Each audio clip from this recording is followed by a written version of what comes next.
Hi, it's Jason from Fraser Valley Rose Farm, and let's say you watched my video 5 weeks ago, bought one of these inexpensive clear storage bins at the store and started taking cuttings of plants for propagation. Where are they now? Are they starting to root? What I want to do in this video is show you some of my results, the things that I introduced you to 5 weeks ago, give you an update on their results, but also talk about those next questions you might have. When do I move them from under a bin like this into a more full sunshine environment, out in the greenhouse or out in the yard? When do you start fertilizing? What about temperatures? When do I start pruning them or cutting them back? All of those questions are what I intend to cover in this video, and let's get a closer look at these. Let's start with the rose that you saw me taking cuttings of at the end of the video, and this is a variety called Arthur Bell. Have a look, this is the original foliage. It held onto the foliage through the transition period while it rooted, and now it's sending fresh new leaves. 5 weeks in total is how long since I've taken the cuttings here. It spent about 3 weeks under the domes, and then it's been out in the greenhouse for about 2 weeks. And I made the decision to put it out in the greenhouse because I can feel that it's rooted quite nicely into these plugs. I'm going to pull one out here and show you that that is actually excellent rooting. And that's true of everything in this tray. Now, 100% of it didn't make it. This cell here, just push this back, did not root. And the fact is, I actually don't need 32 of this variety. I carry about 300 different varieties of roses, so if I did 30 of each, that's what, 9,000 roses, and I don't have the room for that, and I couldn't sell all of those. So I don't actually need a 100% success rate, but doing this in a tray of 32 and getting like 28 is pretty good, actually, and maybe even more than I need. Next variety here is Dianthus, and at the time of the previous video 5 weeks ago, this had been rooting for 2 to 3 weeks and was lightly rooted. Now, of course, it is fully, heavily rooted all the way through that plug. Now, you might ask the question, and I may as well answer this right now, is wouldn't it be better to cut this, to trim this, to encourage branching? And of course, if you have the time, the answer is yes. So if I give it a trim right there, suddenly you have this lower shoot or basal shoot here, there's another basal shoot here, and these will start to all branch, and you'll end up with a multi-branched perennial, which will be better for next year. So yes, this would be a good time, if you have the time, to go through this and trim down the entire tray to get additional branching before repotting.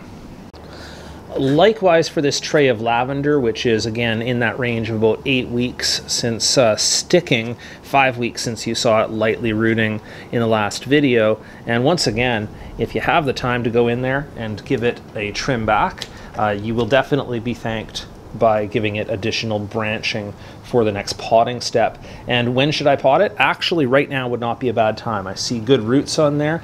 It's going to take some effort to keep it watered and in good condition in this tray. So getting it into its next size, in this case, it's going to be a 6-inch or 1 gallon nursery trade pot will be the crop for this year. I'll be growing it through the fall and trying to overwinter it for spring sales.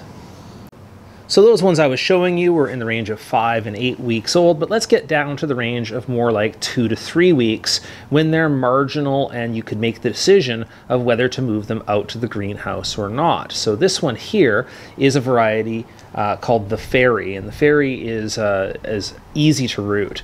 And you see I put it into a smaller plug size. So the previous plug size I was showing you for the Arthur Bell rose was 32. This is a tray of 72, so it's 36 of the Fairy on this side, and then I put a perennial in the other side here. This is a salvia. So if I look at these now, after 2 to 3 weeks to root, I'm just going to pull on this and see. And this is when I would be making the judgment call, and boy, does that have a nice set of roots on it there. Definitely ready in this case to go out to the greenhouse. And this is what we're trying to do, because if you do it prematurely, if you do it when it doesn't have good roots on, the next thing when it goes out to the greenhouse, it'll be transitioning from the indoor temperature under the dome and with the humidity of, you know, say mid-20s Celsius. I'll give you Fahrenheit equivalents there. And it would be going out to the greenhouse where it can easily top 30 degrees Celsius every day. So these leaves will tend to stress out and fall off if they're not well rooted before they go out. Likewise, here we have this salvia, and I think I'm waiting just a little bit on the salvia because I see a little bit of rooting, but it's not as strongly rooted as the rose. So if I took that and put it out right now, and I can feel in this one, there's even less. I think there's just a light callousing on there. And this is something you'll have to contend with a little bit, is uneven rooting within the tray. So I can leave this under the dome for the next week or so. Probably this one will be well rooted by then, and then I'll get a full success rate for the whole tray. Or I could decide, you know what, this one's far enough along that it needs the sunshine out there. So is this one. They need to start getting fed and treated like a regular cutting. So I put it out to the greenhouse, start watering and feeding it. Or I could wait. There's pros and cons to either way, but if I put it out right now, the one thing I have to take the risk of is that this one will fry out there, and then I'll have some losses in the tray. Whether I can accept those for the benefit of having these all sort of graduated to the better conditions, that's a judgment call. Just to re-emphasize some of the information I had in my previous video, these are tables or benches covered with the domes, and inside of each one of the domes is a tray of plants. This one with some perennials in it, but many of them with roses. You can see that they all have the holes drilled in the top, that I do have some light running on them, more towards the center of the room where it's darker and away from the windows, but light is not a major consideration or factor in the success of these cuttings. I wouldn't do them in complete darkness, but the supplemental light that I run is only for a few hours a day, 2 to 3 hours in the morning, 2 to 3 hours in the evening for most of these lamps, and that's about it. So we're not talking about 12 or 14 or 18 hours of light. And of course, what I do with these in the meantime while I'm growing them is I just open up the tray every day. I could probably cheat and get away with only checking them every second day and give them a misting on the inside to make sure that they still have that condensation on the side wall of that clear storage bin. And that's the whole method. Do an assessment, give a tug on each cutting to make sure whether they're ready to move on to the next stage, and then move them out to the greenhouse. So the main thrust of this video is to talk about timelines. Let's talk about those now. From the time that I've taken those cuttings and placed them into the rooting environment, it can take as little as 2 weeks or maybe up to 4 or 5 weeks on a longer rooting variety to get those initial roots on. In those times, in that time under the humidity dome, they're in low stress conditions. The light is not particularly high. They have no wind, they have that humidity, and of course they have no roots up to that point. So there's no point in trying to feed them. You're just misting the insides of those bins and hoping for those roots to develop. Once they develop those roots, of course, now they haven't eaten in a long while, and it's time to get them out into the sun and start transitioning them into having a little bit of air movement around them and food. So food, let's talk about that. I introduce a liquid feed, and I usually use something like a synthetic 20-20-20. You can use organic, but you're looking for something that's fairly balanced. As I say, that NPK, relatively equal across the numbers. You can choose something with a slightly higher N, so say a 16-10-10 is fine too, but you're starting to feed them at this point.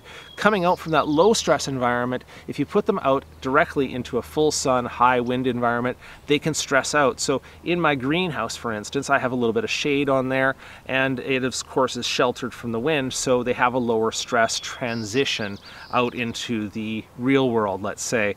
So if you can find a shaded spot out in your yard, or at least slightly shaded, get some morning sun, but say afternoon shade, and a little bit sheltered from the wind, that's a good transition spot from where you've been growing them under those humidity domes. So let's talk about timelines here. As I say, 3 to 5 weeks of that initial rooting. You put them out, you start transitioning them, you start feeding them, and you make sure they're well rooted. At that point, another 2 to 3 weeks should give you full rooting within the plug, and at that point, I usually recommend putting them into a slightly larger pot. 9 centimeter or 4-inch pot is usually what I go to. You can go up to a 6-inch pot, that's fine too, and you're trying to establish those roots. Now, timeline is going to vary now, but depending on where you are. In my climate, I have a winter to contend with, so at this point, after that first up potting, I'm just trying to keep them in that pot and growing and rooting and fully rooted before winter. Winter is my finish line for the year, and then I start up again in spring. If you have a milder climate than mine, or if you have protection, you maybe don't have to worry about that timeline so much, but that really is why I focus my cuttings on that late spring, early summer period, so that I have enough time to put roots on the plants to get them ready for the winter. And then if they've overwintered, then the following spring I'll put them into a larger pot even, and then consider getting them into the garden. On roses, the total timeline from cutting to getting them in the garden is about a year. For perennials, it's probably a little bit less than that. Following through on that Arthur Bell cuttings that we took 5 weeks ago. You see, this is one of them. It's actually well rooted, and this would be about the right time. Consider potting it up into a larger pot. In this case, this is what I intend to overwinter it in. It's just a 9 centimeter or 4-inch pot, and I've dibbled the center, and I'm going to place the plug in. And the kind of soil media that I'm using in there is actually a bark-based media. So remember, the plug itself was a peat and perlite-based mix, but when I do my regular potting, it's a bark-based mix because that's what's inexpensive locally here. So that's it potted up, and that's the time it would be ready for potting up. And if you look here, these are ones that were potted up in the range of 3 to 4 weeks ago. Actually, these are the ones I featured in the video that were trades from a trading partner in California. This one here is Mel's Heritage, a rambling rose as far as I understand. And because it's been potted a few weeks ago, let's just see how it's settled into its new pot here. Yeah, you can see it's got a nice set of roots on the 4-inch pot, so that's ready to go. And you can see obviously it has some fresh new growth at the top that I'm pinching there just to encourage it to shoot down lower and be ready for the winter. Well, let me finish the video here with a little bit of foreshadowing.